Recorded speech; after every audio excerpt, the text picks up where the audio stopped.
Pessoal, vocês viram que hoje de manhã já pipocou em vários portais de notícias, vários sites, uma postagem do presidente Trump que ele fez ontem à noite, no domingo à noite, em sua própria rede social, a Truth Social, né, que é a rede social do presidente Trump. Então, ele ameaçando os países alinhados aos BRICS com tarifa adicional de 10%. Então, saiu aí em vários sites, vários portais de notícias, e eu peguei aqui o da Veja, dizendo exatamente isso, né? Trump ameaça países alinhados aos BRICS com tarifa adicional de 10%. O presidente americano prometeu retaliações ao bloco, que está reunido no Rio até esta segunda-feira.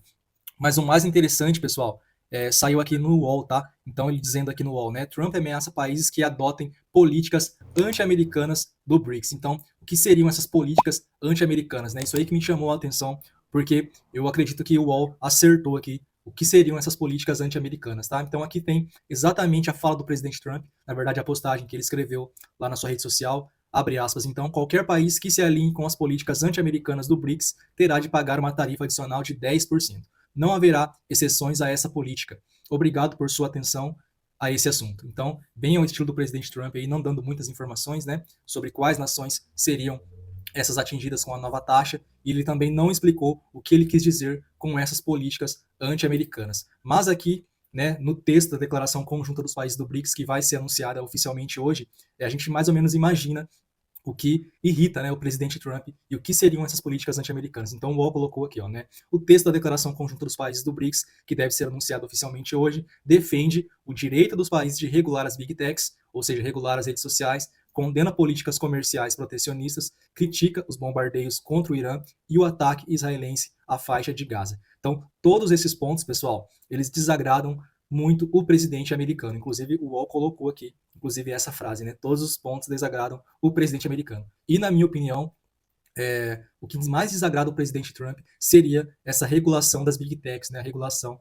das redes sociais. Como a gente sabe, os Estados Unidos é um país totalmente a favor da liberdade de expressão, inclusive tem lá em sua primeira emenda, né, a liberdade de expressão, e desagrada totalmente o presidente americano esse negócio de regular, né, as redes sociais, alguns chamam até de censura, enfim, vocês sabem do que eu estou falando. Então, alguns meses atrás, o presidente Trump também chegou a ameaçar os países do bloco, né, dos BRICS, com uma tarifa de 100% se houvesse adoção de qualquer política que ameaçasse a hegemonia do dólar nos mercados internacionais. Não sei se vocês lembram, há um tempo atrás, até o Lula falou sobre isso, né, da criação de uma moeda única para os BRICS, né, para o bloco, e que batesse de frente com o dólar. Isso aí irritou muito o Trump, então ele ameaçou uma tarifa de 100%, e é claro que os países do bloco e do BRICS voltaram atrás e não falaram mais sobre isso, pelo menos por enquanto, né? Então, pessoal, a matéria aqui saiu na Veja, saiu também no UOL, e o Trump ameaçando, então, novamente países que adotem políticas anti-americanas. Enfim, pessoal, quero saber a opinião de vocês. Escrevam aí nos comentários o que vocês acham do Trump, desse jeito dele de governar, né, de parecer meio louco, mas tudo muito bem pensado, né? Ele faz um governo com tudo muito bem pensado e ele defende, né, o país dele. Então, defende, na verdade, a economia do seu país, dos Estados Unidos. E eu acredito que se caso eles forem para frente com essas políticas aí, o Trump realmente vai fazer essa taxação dos países do bloco do BRICS, tá bom? Então escrevam nos comentários a opinião de vocês, o que vocês pensam sobre isso, sobre esse assunto. E para você que está chegando agora no canal, não esqueça de se inscrever, a ajuda de vocês é muito importante, beleza? Então até o próximo vídeo e a próxima notícia.